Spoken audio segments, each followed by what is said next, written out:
students, my name is Vivek and you are watching our beautiful सा channel NK Academy। आज हम बात करने जा रहे हैं क्लास 10th की केमिस्ट्री की। और आज जो हमारा चैप्टर है, चैप्टर का नेम है हमारे एसिड बेस एंड सोल्ट। ये आज हमारा लेक्चर नंबर 2 है। फर्स्ट क्लास हम इससे पहले की वीडियो में देख चुके हैं, जिसकी लिंक मैं इस वीडियो में आपको दे दूंगा। चलिए स्टार्ट करते हैं। तो आज जो हमारा चैप्टर है वो है acid base and salt.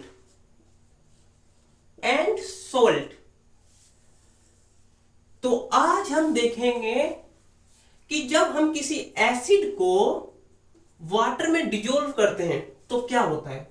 Okay, क्या देखेंगे हम कि जब वाटर जो है एसिड के साथ रिएक्शन करेगा तो क्या बनेगा।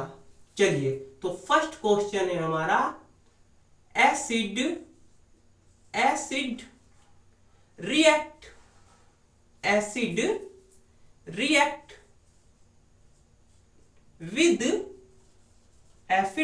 विद वाटर, यानी कि एसिड वाटर के साथ रिएक्शन करेगा तो क्या बनेगा।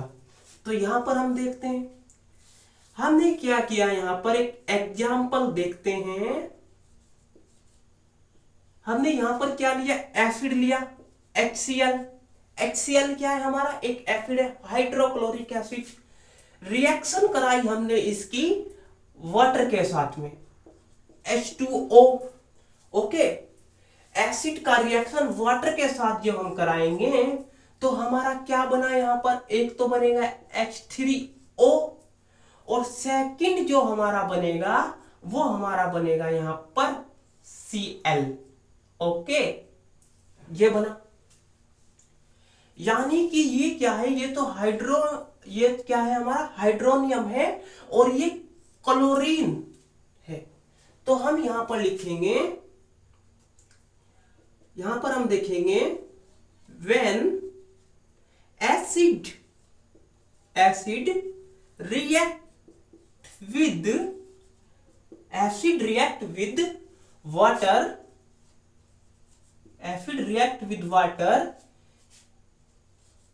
it give hydrogen ion and hydrogen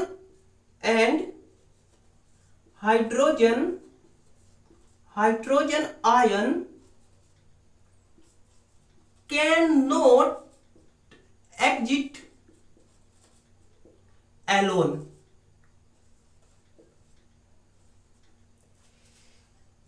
It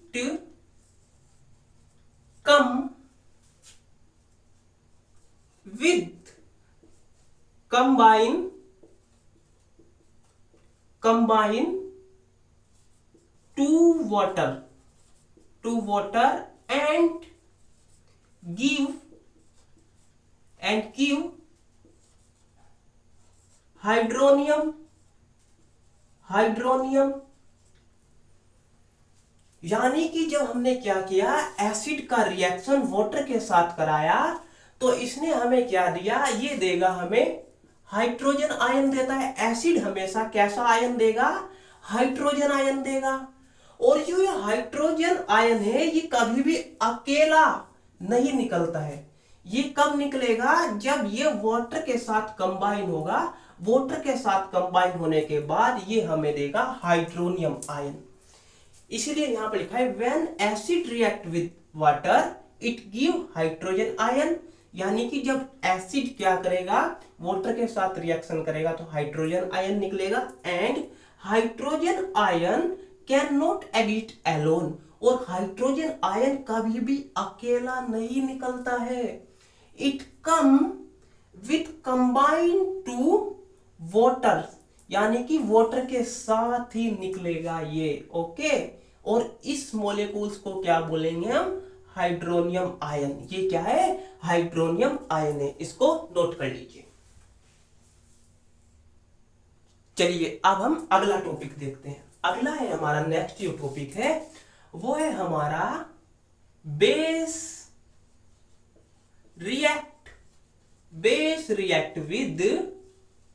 base react with water. अभी तो हमने एसिड देखा है, अब हम देखेंगे कि बेस क्या करेगा जब वाटर के साथ रिएक्ट करेगा। चलिए यहां पर हम एक एग्जाम्पल देखते हैं। एग्जाम्पल क्या है हमारा, हमने क्या लिया, एक बेस लिया, ये रहा NaOH, सोडियम हाइड्रोक्साइड। ये हमारा क्या है, एक बेस हुआ। इसका रिएक्शन हमने किससे करा दिया, वाटर के साथ में करा दिया।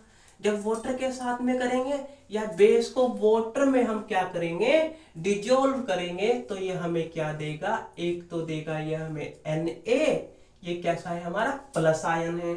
और सेकंड नंबर पर क्या दिया इसने हमें, ये OH, यानी कि एक तो हमें यहां पर क्या मिलेगा, OH मिलेगा हाइड्रोक्साइड, और दूसरा क्या मिला हमें, सोडियम मिलेगा।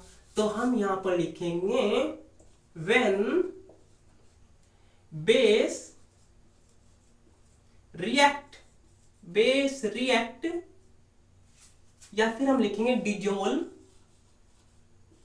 dissolve in water or give hydroxide and alkaline. Okay, क्या देगा, एक तो ये हमें क्या देगा, एक तो हमें हाइड्रोक्साइड देगा, और दूसरा ही क्या देगा, ये हमें अल्कालीन देगा। ओके, अल्कालीन मतलब जो हमारे अल्कालिक्स मेटल्स हैं, जैसे सोडियम हो गया, पोटेशियम हो गया, ठीक है, ये सब। तो यहां पर जो हमारा OH है, ये क्या है हमारा, ये तो हमारा हुआ यहां पर हाइड्रोक्साइड हुआ। और जो हमारा यहां पर Na है, ये कैसा है हमारा, प्लस चार्ज है, यानी कि पॉजिटिव आयन है ये। तो पॉजिटिव आयन, और ये क्या हुआ हमारा, अल्कालीन हुआ। अल्कालीन मतलब अल्काइलिक्स मेटल्स, जो हमारे अल्काइलिक्स मेटल से बेस बनते हैं। ओके, इसको नोट कर लीजिए।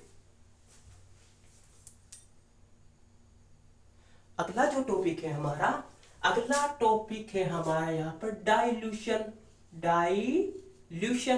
अब ये डाइल्यूशन क्या है, डाइल्यूशन क्या है, यहां पे हम देखते हैं when acid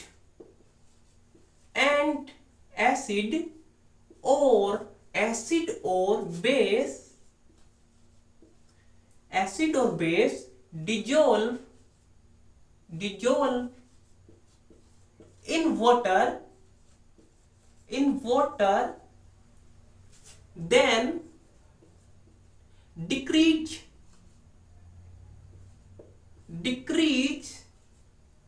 concentration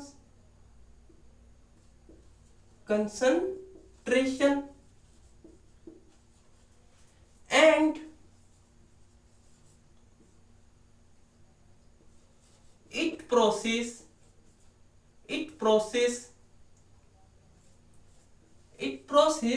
are called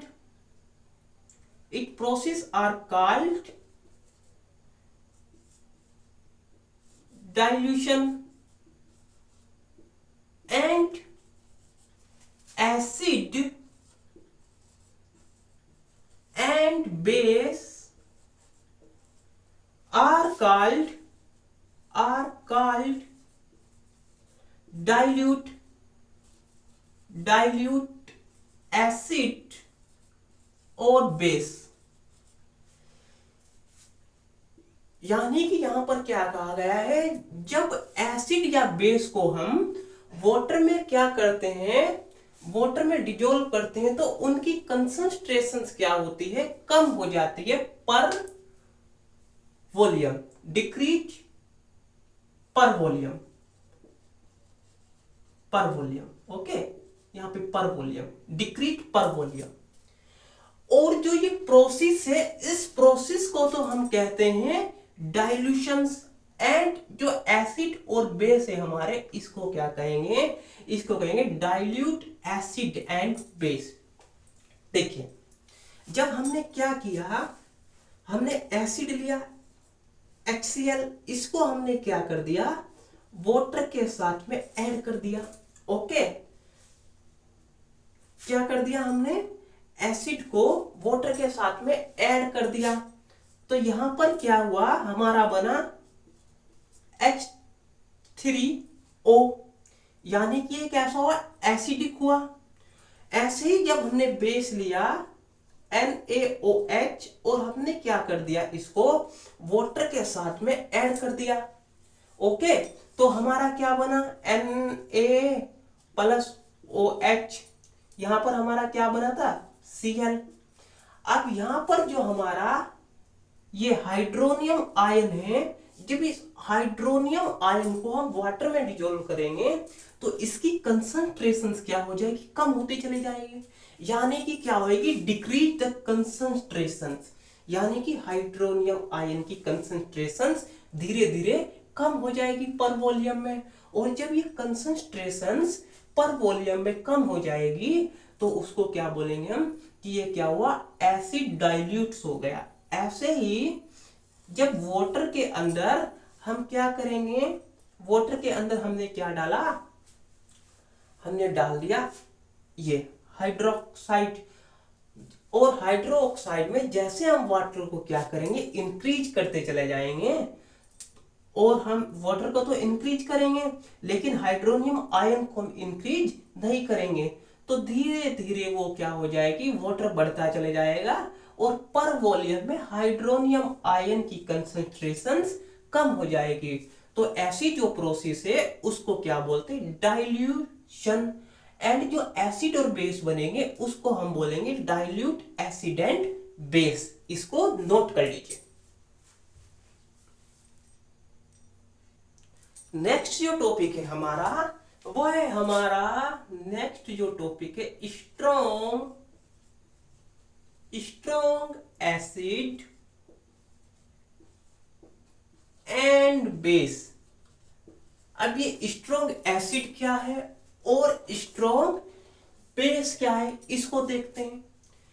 हम जानते हैं कि एसिड जो है, एसिड हाइड्रोजन आयन प्रोड्यूस करता है, एंड जो बेस है हमारा, बेस हमारा कौन सा आयन प्रोड्यूस करता है, वो हमारा हाइड्रोक्साइड प्रोड्यूस करता है। ओके, यानी कि एसिड ने कौन सा हो गया, हाइड्रोजन, एंड बेस ने क्या किया, हाइड्रोक्साइड। ओके, या फिर हम इसको लिख सकते हैं कि एसिड ने क्या किया, हाइड्रोनियम आयन दिया। एसिड क्या देगा, हाइड्रोनियम आयन देगा, वाटर के साथ कंबाइन होएगा, और वैसे क्या देगा, ये हमें हाइड्रोजन आयन देगा। ओके, और बेस हमेशा कैसा देगा, ये हमें हमेशा हाइड्रोक्साइड देगा। ओके, चलिए अब कैसे पता लगाएं कि स्ट्रॉन्ग एसिड है या स्ट्रॉन्ग बेस है। तो यहां पर हम देखते हैं strong base and strong acid are test by pH scale. यानी कि इसको हम कैसे पता लगाएंगे, pH स्केल के द्वारा पता लगा सकते हैं कि स्ट्रॉन्ग एसिड है या स्ट्रॉन्ग बेस है। चलिए अब हम यहां पर देखते हैं। अब ये pH स्केल क्या है हमारा, pH स्केल है हमारा, यहां पर होगा, यहां पर क्या होगा हमारा, ये होगा हमारा 0 से लेके, यानी कि ये हमारा 1, यहां पे 1 से लेके हमारा 0 से लेके यहां पर 0 आएगा, और ये होगा हमारा 14 तक, और यहां पर होगा हमारा 7। और ये अलग अलग कलर दिखाएगा। जब इस पीएच पेपर को हम एसिड या बेस में क्या करेंगे, डालेंगे, तो ये हमें अलग अलग कलर दिखाएगा। और वही कलर आपको इस पीएच स्केल पर भी दिखाई देंगे। तो यहां पर क्या होगा, जो 7 से बड़े नंबर है यानी कि 8, 9, 10 और 14 तक है, ये सब क्या है, ये हमारे सब बेस है। यानी कि ये कैसा आयन प्रोड्यूस करेंगे, ये जो आयन प्रोड्यूस करेंगे ये करेंगे OH यानी कि हाइड्रोक्साइड आयन। ओके। और जो हमारे 7 से नीचे वाले हैं ये कैसा प्रोड्यूस करेंगे, ये प्रोड्यूस करेंगे हमारा हाइड्रोजन आयन या फिर हाइड्रोनियम आयन। ये सब क्या होंगे, एसिड होंगे। और जितना कम नंबर आएगा वो उतना ही स्ट्रॉन्ग एसिड होगा। जैसे कि हम यहां पर देखें कि हमने क्या लिए, 2 एसिड लिए। एक एसिड A हुआ और दूसरा एसिड हमारा B हुआ। जब हमने इसको पीएच स्केल पर देखा तो एसिड A का जो नंबर आया वो 5 था और एसिड B का जो नंबर आया, मतलब कि जो कलर उसने दिखाया, वो नंबर किस पे आया, 3 पे आया। ओके। तो यहां पर जो स्ट्रॉन्ग एसिड होगा वो होगा हमारा बी स्ट्रॉन्ग एसिड होगा। यानी कि कौन सा होगा, बी हमारा स्ट्रॉन्ग एसिड होगा। ओके। सेकंड नंबर पर हम यहां देखते हैं स्ट्रॉन्ग बेस। स्ट्रॉन्ग बेस, अब हमने यहां पर फिर 2 बेस लिए। एक बेस हमारा क्या हुआ, एक का नाम है C और दूसरा हमारा हुआ D। अब यहां पर जो बेस C है, इसने क्या किया, इसका नंबर आया 10। जो पीएच स्केल पर कलर दिखाया गया वो कलर क्या था, 10वें नंबर पर आया। और D वाला आया हमारा 12 नंबर पर। यानी कि जब हमने देखा तो यहां पर क्या हुआ, यहां पर हमारा जो D वाला है वो स्ट्रॉन्ग बेस हुआ। अब ये कैसे हुआ, क्योंकि जब हम क्या करते हैं बेस में 7 से बड़े नंबर की ओर जाते हैं, यानी 7, 8, 9, 10, तो बेस उतना ही स्ट्रॉन्ग होता चला जाएगा।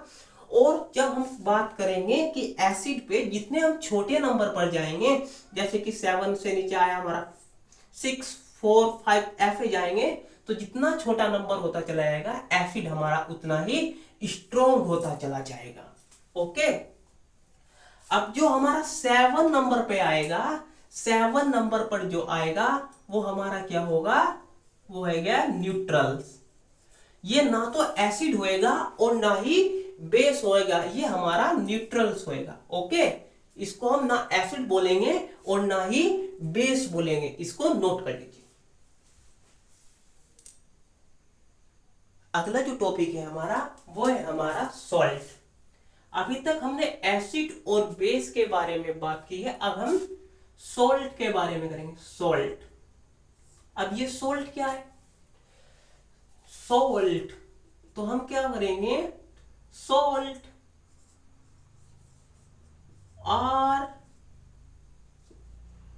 आर ए न्यूट्रल, न्यूट्रल्स, यानी कि ये ना तो एसिड है और ना ही बेस है, ये क्या है, न्यूट्रल्स है। And salt are made bye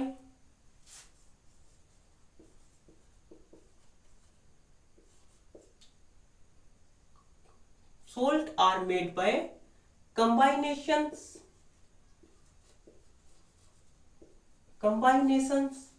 acid and base। Okay. यानी कि सोल्ट क्या है, जब ये क्या है, सबसे पहले न्यूट्रल्स है, ना तो ये एसिड होगा और ना ही ये बेस होगा। और सोल्ट बनता कैसे है, जब एसिड और बेस आपस में मिल जाएंगे तो क्या बनेगा, हमारा सोल्ट बनेगा। यहां पर हम लिखते हैं एसिड प्लस बेस तो क्या देंगे ये देंगे, एक तो हमें सोल्ट देंगे और सेकंड नंबर पर ये हमें देंगे वाटर। क्या देंगे? वाटर देंगे। चलिए यहां पर हम देखते हैं। सबसे पहले हमने क्या लिया यहां पर हम ले लेते हैं NaO। यहां पर हमने क्या लिया? सबसे पहले HCl। HCl क्या है? हमारा एक एसिड है। सेकंड नंबर पर हमने क्या ले लिया? बेस ले लिया। बेस क्या है हमारा? NaOH। यानी कि एसिड क्या हुआ हमारा? Hydrochloric acid. और बेस क्या हुआ हमारा? बेस हुआ हमारा सोडियम हाइड्रोक्साइड। जब ये दोनों आपस में रिएक्शन करेंगे तो हमें क्या देंगे? एक तो देंगे NaCl यानी कि इन्होंने हमें सोल्ट दिया, प्लस H2O वाटर देंगे। ओके, इन्होंने क्या दिया हमें? एक तो हमें सोल्ट दिया और दूसरा इन्होंने हमें वाटर दिया।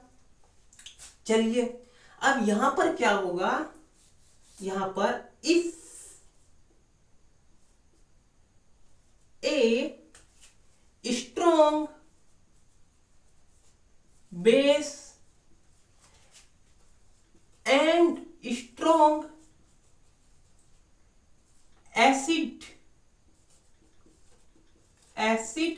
are combine it give strong base। यानी कि स्ट्रॉन्ग एसिड और स्ट्रॉन्ग बेस जब आपस में मिलेंगे, ये क्या? Strong acid and strong base जब ये दोनों आपस में मिलेंगे तो क्या देंगे हमें? स्ट्रॉन्ग सोल्ट देंगे। क्या देंगे? स्ट्रॉन्ग सोल्ट देंगे हमें। इन्होंने क्या दिया हमें? स्ट्रॉन्ग सोल्ट दिया। ओके, यहां तक इसको नोट कर लीजिए।